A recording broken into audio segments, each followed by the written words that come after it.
You know, you would think that power racks, which are basically a bunch of steel posts with holes in it, would be relatively straightforward and easy to pick out. And back in the day when there weren't a lot of companies making them, they kind of were.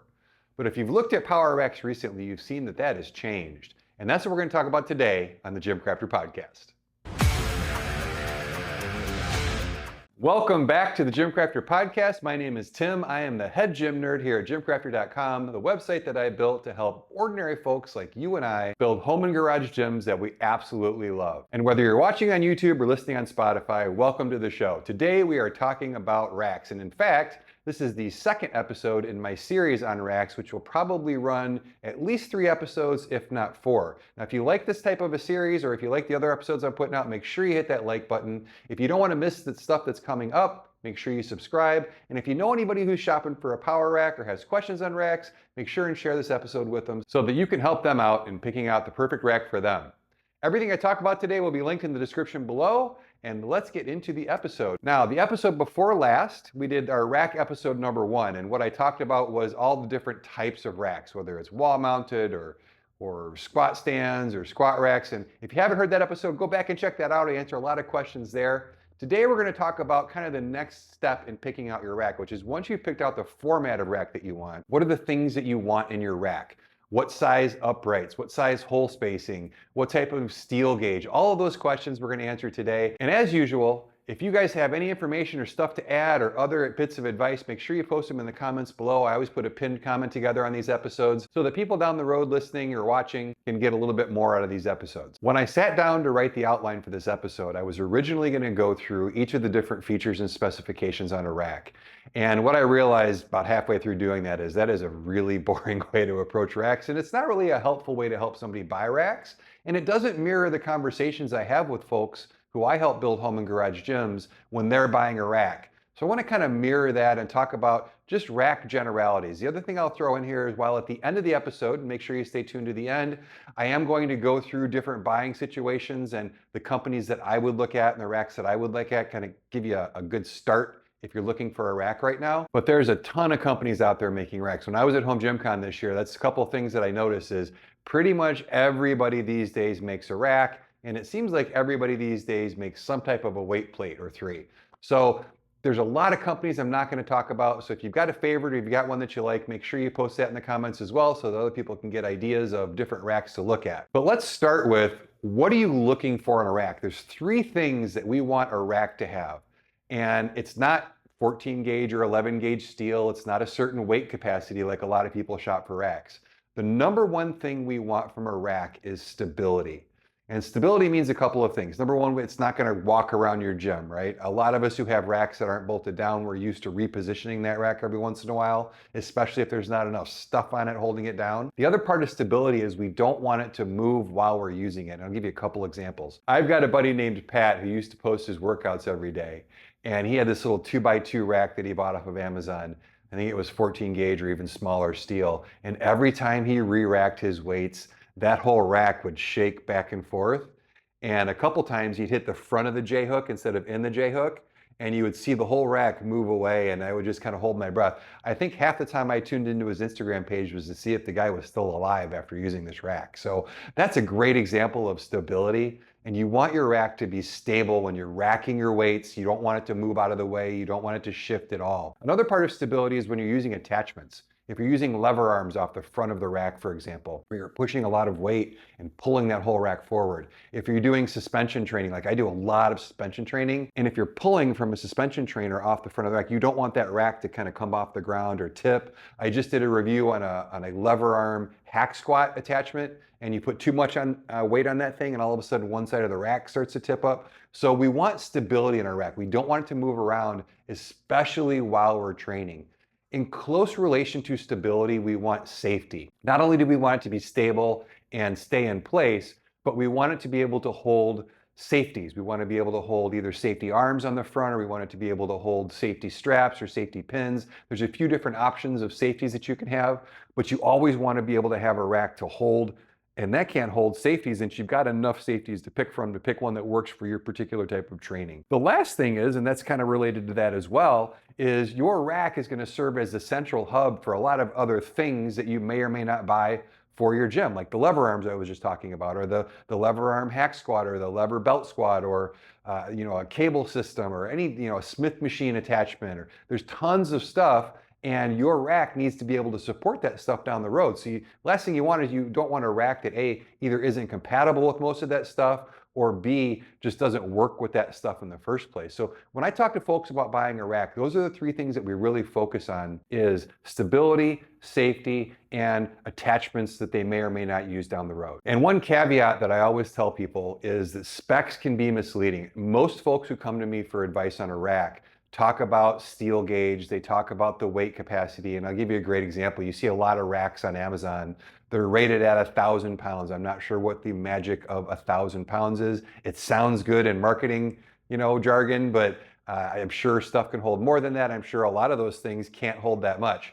But the 1,000 pounds is a static weight hold. So that's if you took a bar and put 1,000 pounds on it, or some other form of 1,000 pounds, and just rested it gently on the rack. And when you're lifting, you're not resting things gently, right? You're pushing it up against the J-hooks when you're re-racking the weight. You're dropping it onto the safety sometimes. And there's more than a few videos out there of guys like Coop or Gluck who have bought these cheap, inexpensive Amazon racks that say they are 800 pounds or 1,000 pounds, and they drop 500 pounds on them and the things fold, right? They just fold up and aren't really good and aren't really safe, which is the second thing we're looking for in a rack. So specs can be really deceiving. Another thing that you'll see a lot of is a lot of these racks are advertised as a certain gauge steel, 11 gauge steel, 14 gauge steel. And when people pull out their gauge testers, oftentimes, especially the inexpensive racks on Amazon, they aren't that gauge steel. They just straight up lie. Imagine that, right? A no-name brand on Amazon is lying to you. Who would have thunk? But that happens a lot. And when people shop for racks, a lot of times they just go, well, it checks my spec list. It's got 1,000 pound capacity. It's got 11 gauge steel. It's got, it's got certain type of hole spacing.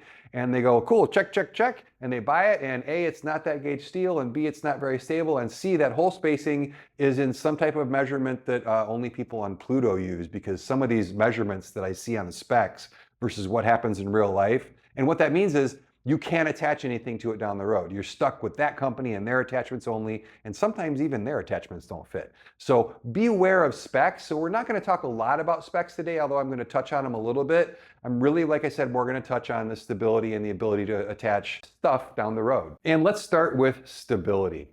What makes a rack stable? And this is what's really important, because the gauge of steel doesn't necessarily mean that the rack is going to be stable. The weight capacity doesn't necessarily mean that the rack is going to be stable. I've worked on 11 gauge 3x3 upright racks that aren't stable, that move as soon as you put a bar on the J-hooks. It's a lot more to it than that. And the first and probably most important thing is the overall weight of the rack. The more a rack weighs, the more stable it's going to be, the less it's going to move around. Think about the bigger the person, the harder they are to push around. That's why NFL linemen are so large, right? The larger they are, the harder they are to push around. And the same thing is true of your rack. So the more it weighs, the more stable it's going to be. A rack that weighs 450 pounds is going to be more stable on the whole than a rack that weighs 200 pounds, assuming all of the other stuff is in place. And the things that go into that weight, there's three basic things. Number one is steel gauge. You've heard me talk about that a couple of times. Basically, the way that gauge works is the lower the number, the thicker the steel. The thicker the steel, the more that it weighs. And steel gauge goes into two components of a rack. Number one is its weight, and number two is its structural integrity. Typically, the thicker the gauge steel, the more structural integrity it's going to have. The harder those uprights are going to be to bend or to knock out of shape, and the harder they are to bend, the more stable and safe your rack's going to be, and the more it's going to weigh. The overall size of the rack also goes into its weight. Are you looking at an 82-inch tall rack or a 93-inch tall rack? Are you looking at a 30-inch deep rack, or are you looking at a 42-inch deep rack? Are you looking at a 4-post rack or a 6-post rack? Are you looking at a 6-post rack with a cable system with weight stacks in it, right? So the larger the footprint and the more stuff is attached to your rack, the heavier it's going to be. And then the last thing, and this is probably the most common for garage gym owners, is, are you weighting the rack down? Most racks, especially budget racks or lower priced racks, are going to rely on the fact that you're either storing your weight plates on them or just straight up putting weight plates on it to weigh the rack down. And I think that's one of the reasons that my buddy Pat's rack was moving, is that all of his weights were on the bar and not on the rack. He had bought a very minimal set of weights and could outlift the number of plates that he had. So when he was lifting heavy, especially like squatting or deadlifting, he'd put enough weight on the bar for squatting where he didn't have any weights on the rack to weight it down. So when he went to re-rack that bar, that's why that rack would tip, because there weren't any weights on it. So keep that in mind either as you're buying weight plates or as you're buying your rack. Your rack, while you're working out on it, needs to weigh enough to not move around or tip over or be stable. So that's the first thing that goes into stability, is the rack's weight. There's a few ways to deal with that. Now, another way to deal with that is if you don't want to weigh it down, you can bolt it down. And a lot of racks, even something like this budget RipFit rack behind me, have flanges on the feet so that you can bolt it to the floor. Now, I've found that most people who own garage gyms aren't going to bolt their rack to the floor. It's not that hard. You can get a concrete drill bit and 4 concrete anchors, and it's not that difficult. But it is something that's going to be important to do, especially if you're going to be using like those lever arms I was talking about. Some racks, you're just not going to be able to put enough weight on them to keep them stable while you're using the lever arms. So you're going to want to go ahead and bolt your rack to the ground. So that's another way to keep it stable, aside from it being heavy or large or having a big footprint. And a couple of last things that will make your rack stable. If you do get a rack that you don't bolt down, they're meant to not be bolted down. They're called flat foot racks. And I had a Titan flat foot rack for years. Instead of having just 4 posts, there's a cross member across the bottom that runs the whole front to back length of the rack. And those will typically help your stability on your rack if you're not going to bolt your rack down. So as you're shopping for your rack, if you know that you're not going to bolt your rack down, you may want to look at a flat foot rack, because that's going to really add to the stability of the rack that you're buying. Another thing that you'll see are front stabilizer feet. You'll see this on half racks a lot. So a half rack is a rack that's less deep. Typically it's 20 inches deep or even 18 inches deep. And there's not a lot of room to work between the uprights, and you're going to work always out in front of the rack. Your safety arms hang off the front of the rack, but you'll also at the bottom, you'll have these big long feet that keep the rack stable. I've even seen a combination of a flat foot rack that also has those stabilizer feet. So that's another way to keep your rack stable, is to look at the type of rack you're buying and either get one that's a flat foot or get one with that stabilizer foot out in front of the rack. And the last type of stability aid that I'll bring up is one that a lot of people don't think of, but that is a wall attached rack. A lot of times people only look at racks that attach to their wall, like a PRX that folds down off the wall. Every company pretty much makes a rack that attaches to the wall and folds up. And you would think something that folds up like that is going to be a less stable rack, but I would tell you that of all of the racks that I've trained on, outside of the giant 6-post racks that are bolted to the floor in a commercial gym, the ones that attach to the wall are really, really stable. They'll never move around or walk across your gym floor. And for those of you who have a rack and are tired of moving it back into place over time, you know what I'm talking about. It's really, really stable to bolt it, because the back end of the rack is basically bolted into 2 studs in your garage wall, or they're in cement anchors if you've got like a brick wall or something in your garage. But those are another way to get a really, really stable rack without having to buy. And then you don't have to worry about what type of feet or how much it weighs or anything like that. So that's stability. There's a lot of different ways to address stability, but in the end, the moral of the story is that you want to make sure that your rack is stable. There's a ton of different ways to do that, but as you're shopping for your rack and as you're shopping for your weight plates and you're building your garage gym, you're going to want to make sure that whatever rack you get is going to be stable. And that's important because you may decide to go with a really inexpensive rack because of budgetary reasons. So you're going to end up with a small, lighter weight rack that doesn't have some of those first qualities I talked about. So you're going to make sure that it has some of the other qualities I talked about to keep it safe and stable. Now let's talk about the uprights. The basic component of a rack are the uprights. They're the posts that make up the rack itself. And at the intro of the podcast, I mentioned that you would think that it would be straightforward. And unfortunately, it has become less and less straightforward over time. And that's because the 4 basic variables in an upright for a rack are oftentimes different from company to company. The first variable is the tubing size, right? You've got 2x2, 2x3, and 3x3 are the most common tube sizes. You definitely see other stuff besides that. Like I said at the beginning, there's a ton of different stuff out there, but 2x2, 2x3, and 3x3, and honestly 2x3, other than some really weird budget stuff that's out there nowadays, 2x3 is kind of going away. So you're looking at 2x2 or 3x3 mostly. Then you're looking at the steel gauge. Your 2 most common are 11 gauge and 14 gauge. The preferred gauge is going to be 11 gauge, and the preferred upright size, by the way, is going to be 3x3. So as we go through this, if you can spring for a 3x3 rack over a 2x2 rack and it fits the budget, then go for a 3x3 rack. If you can spring for 11 gauge steel over 14 gauge steel, go for 11 gauge steel. There's ways to do all of these safely, but if you've got your choice, you're better off going with a 3x3 with 11 gauge steel. Next, we've got the size of the holes, and this is where your attachment fits. You're typically going to have two size holes, which is 5/8 or 1 inch. With this one, there's not really a preference one way or the other. What I would tell you is that the industry is moving to 1 inch holes. Most new racks and most rack companies that are coming out are building 3x3 11 gauge uprights with 1 inch holes, and then the fourth variable is the hole spacing, and the hole spacing is typically 2 inches on center. And that's kind of becoming the industry standard. There's some other variables in there that I'll talk about here in a second, but if you can go with those four things, again, 3x3 rack with 1 inch holes, with 2 inch on center hole spacing made of 11 gauge steel, you're pretty much going to be able to do whatever you want. That's going to be a very stable rack. That's going to be a rack that you can expand on down the road, that you're going to be able to put a lot of stuff on. You're not going to find yourself locked out of many accessories or attachments. Now, there's a big caveat here, which is there are two basic groups of racks. You've got some that use the metric system, and these are all the racks that are typically made in China, whether they're designed here like Rep or not. The ones that are made in China are typically metric.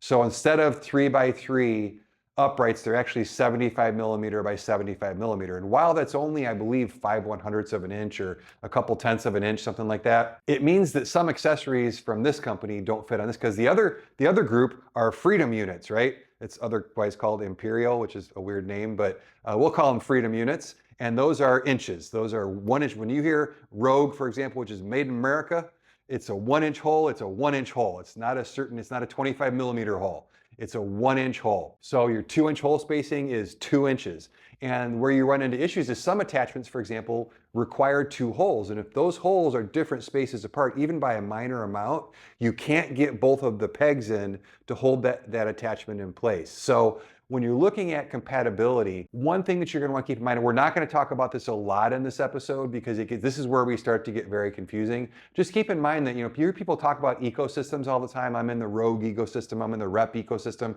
Really, you want to be either in the metric ecosystem or in the Freedom ecosystem, right? So one of the two is going to work well for you. And a great example is if you've got a bridge built rack, for example, that's going to have 3x3 uprights with 1 inch holes, 2 inch on center spacing. Rogue attachments are going to fit. American barbell attachments are going to fit. Elite FTS attachments are going to fit, and they're all going to work with each other. If you want to put a Rep attachment on a Rogue rack, you may or may not have a good day with that, and you're going to want to check before you buy stuff. By the same token, if you have a Titan, a Bells of Steel, a Rep Fitness, any number of other racks, all of their accessories are going to be interchangeable because they are going to be 75 millimeters by 75 millimeters. And I believe the hole is 25 millimeters, if I'm not mistaken, which is 2.95 inches, if I remember right. So again, just be aware that there's these two groups that you're going to want to be aware of, and don't just buy accessories willy-nilly. Do people say willy-nilly anymore? Anyway, don't buy accessories willy-nilly and not check for compatibility if you're buying outside of the manufacturer of the rack that you own. And at this point, you might be going, well, why do they have to make it so difficult? So there's 3 reasons why this is in place. The first one, we'll put on our tinfoil hats and we'll say, oh, it's because companies want to lock you into just their stuff. And while there may be a little bit of that, that's not really the reason why people do it. They're not out there saying, I'm going to build my rack this. Now, there are some off-brand racks that do build an oddball size where only their stuff fits on it. Major Fitness is a great example. There's really no other brand of accessories that'll fit on a Major Fitness rack other than Major Fitness accessories. So be careful when you buy those kind of budget level, entry level stuff that you may be stuck with just their stuff. But outside of that, we can all take our tinfoil hats off. Rogue makes stuff the size that it makes it because they manufacture in the US, and US factories are tooled to Freedom units. They're not tooled to metric, right? And factories in China are tooled to metric. To retool a factory to make it inches in China versus the metric in China, it would be so insanely expensive that it wouldn't be affordable anymore, which is the entire reason that a lot of companies manufacture in China in the first place, is to bring the price down. So Take off our tinfoil hats. It's not a conspiracy. It's just because one company manufactures in the US and one company manufactures outside of the US, because everywhere outside of the US is metric. So that's why there's the differences. Now let's talk about one other difference, which is the 1-inch holes versus there's also 5/8 inch holes. And so the difference between those two is, as I mentioned before, if you go with a 3x3 rack with 1-inch holes, you're going to be pretty compatible down the road. And I think that's where the industry is going on the whole. In 10 years, it wouldn't surprise me to see everybody making all racks as 3x3 with 1-inch holes. Now, why do people make 5/8 inch holes? There's two reasons. Number one is to allow for something called west side hole spacing. West Side Barbell is a really famous powerlifting gym. A guy named Louis Simmons started it, and they actually developed this hole spacing through the middle part of the rack, which instead of the holes being 2 inches apart, they're 1 inch apart. And what that does is that allows you to set your safeties and your J-hooks a lot more specifically to your needs. And when you're lifting as much weight as those guys were, a 1-inch difference in safety or J-hook placement could make a really big deal. I actually really like west side hole spacing because my preferred safety are safety straps. And the nice thing about safety straps instead of pins or bars is that when your bar touches a safety strap, you don't feel it. It doesn't interfere with your lift at all. If you have pins or bars and your bar touches that thing, it's unforgiving and it stops your lift. And I don't like that feeling. Well, the nice thing about combining safety straps with west side hole spacing is that I can set my safeties to be safe and where I need them to catch the bar, but to a point where I can actually bring the bar down. It touches the strap, but it doesn't interfere with my lift. I really like the west side hole spacing. Now, I don't lift as much weight as those guys do, not by a mile. So I don't know that a 1-inch difference in where my J-cup is going to make as big a deal for me as it is for them. But that's one reason why companies still make racks with 5/8 inch holes, is because of that spacing. You can't make that spacing with 1-inch holes. Just the structural integrity of the metal would be lost if you put 1-inch holes that close to each other. The side benefit of 5/8 inch holes is that it brings down the price of the rack considerably. The hardware that you put in, from the pegs that go into the holes to the bolts that bolt the rack together, can all be a much smaller diameter. That reduction in the amount of metal is going to bring down the price of the rack considerably. So when you look at, for example, Rep Fitness, they have a PR 4000 and a PR 5000 rack. The PR 5000 is 1-inch holes with 2-inch spacing, and the PR 4000 is 5/8 inch holes with the west side spacing I was talking about. And there's a price difference, and that's why there's the price difference. So to add more confusion to it, you've got those two hole spacings. But what I would tell you is a great way to save money on a rack is to go with that 5/8 inch hole spacing. If you go with a Rep Fitness rack, they make, I think their entire line of attachments, even their higher end, like their Aries cable system, works on either rack. So you're not missing out on any of their attachments. Now, you might not be able to use some of the Rogue attachments, which again, because of the metric versus Freedom unit difference, may not work anyway, but you're not really going to miss out at this point. Are you going to miss out down the road? I really can't say. Somebody out there who has more experience with, building racks, or maybe you own a rack company, because there's a lot of guys out there just making racks right now. Let me know in the comments what you think. Is 3x3 with 1-inch holes just going to become the standard and 5/8 going away, or not? But if I'm going to look at a rack these days, I'm still going to consider the 5/8 inch holes. But I think I beat that dead horse enough. Let's move on to the next point. And that is a comment that I get a lot in these videos that I've been making recently, which is there's people out there who are very adamant that you should just buy, and it's usually Rogue that they say, but we can put in any higher end rack, that you should just save up your money and buy that. It's a waste of money to buy anything else. You hear the terms buy once, cry once, buy nice or buy twice. And that can be applicable. Your rack is something that if you're gonna splurge on something in your gym, the rack is one of those things where you want to kind of put a little bit of extra money into it, because A, it's going to be the centerpiece of your gym. You're not going to change it for a long time if you buy right the first time. And it's really going to be what you expand upon. It's what you're going to add all your accessories to. While you see guys change out their barbells and their weight plates and even their rack attachments, it's very rare to see somebody, once they buy a nice rack, to change out their rack.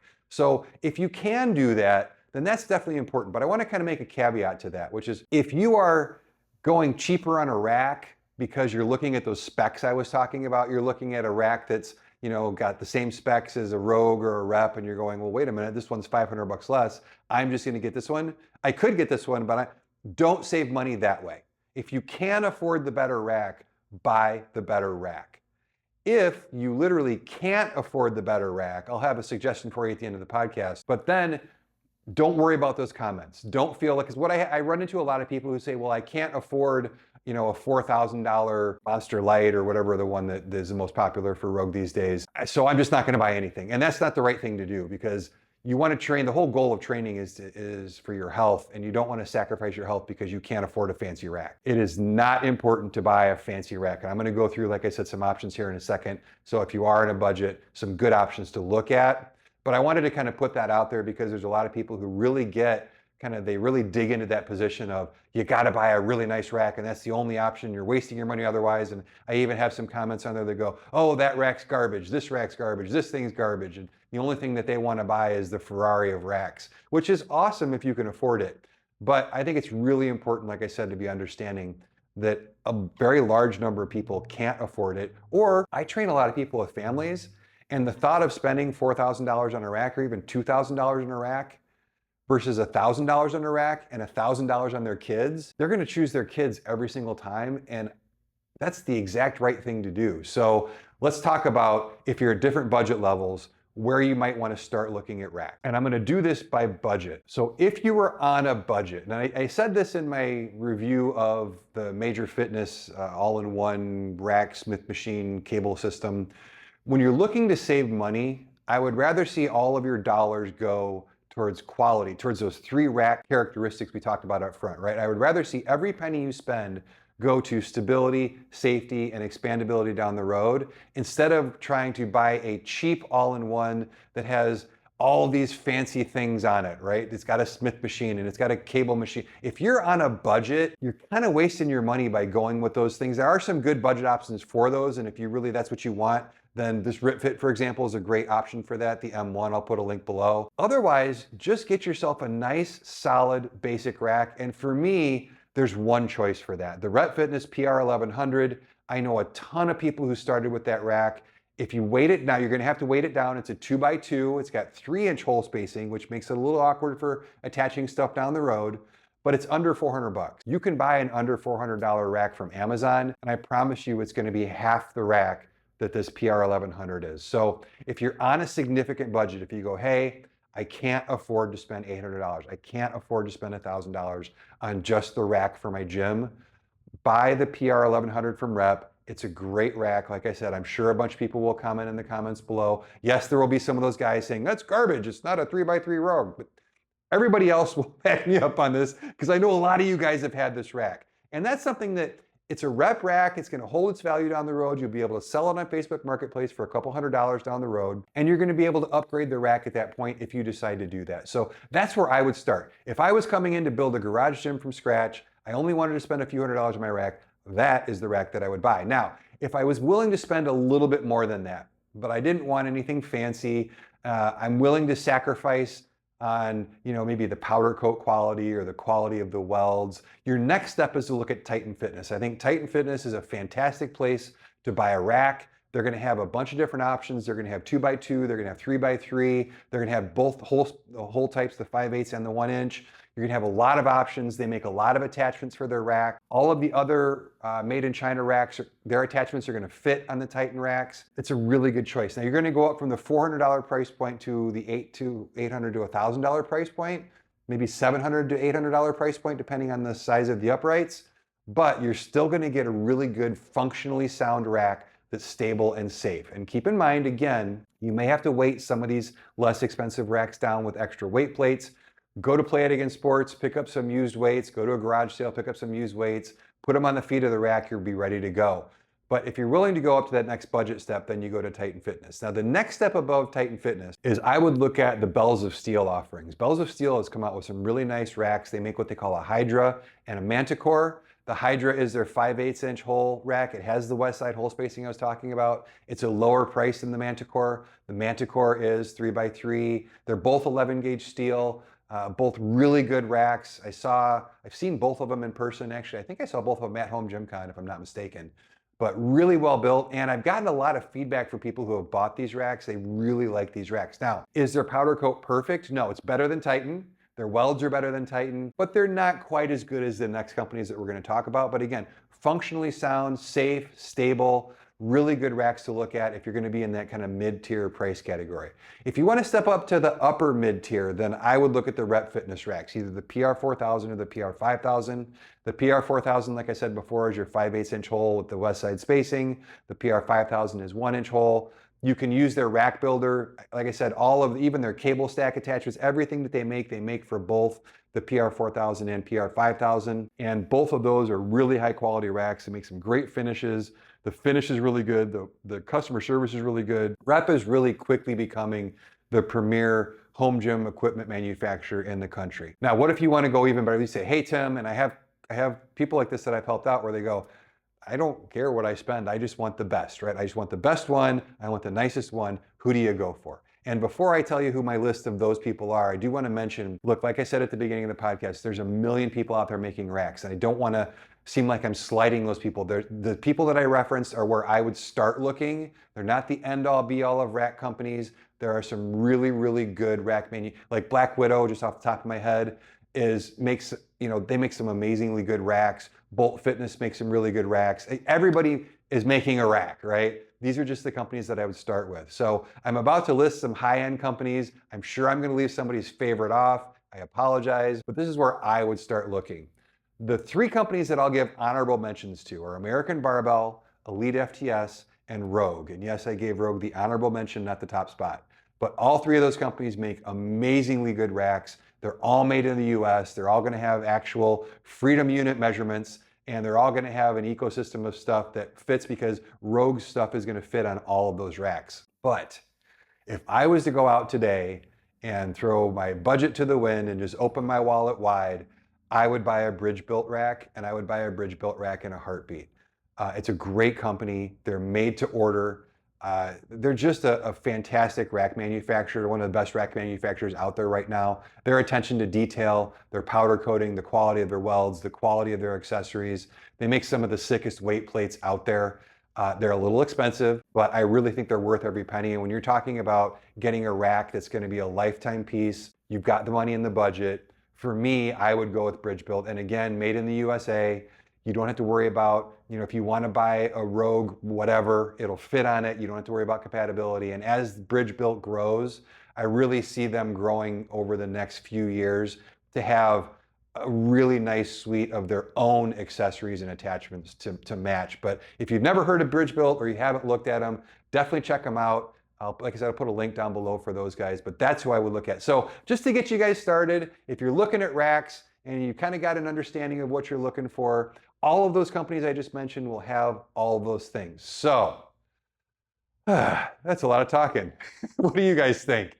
Let me know who your favorite rack companies are in the comments and why. I see a lot of people that go, oh, it's so-and-so. But why is it so-and-so? And if you're going to say that so-and-so is garbage, please let me know why so-and-so is garbage. It does nobody any good to make a comment that says, that's garbage, when you don't say why. You might have a good reason. Who are you comparing it to? Who would you buy instead? Again, I want these episodes to be a good resource for people that listen to them down the road. And the more detailed your comments are, the more helpful they are to other people who read them. And I'm always surprised. I think sometimes people spend more time reading the comments than listening to me babble, which is awesome because there's some cool discussions going on down there.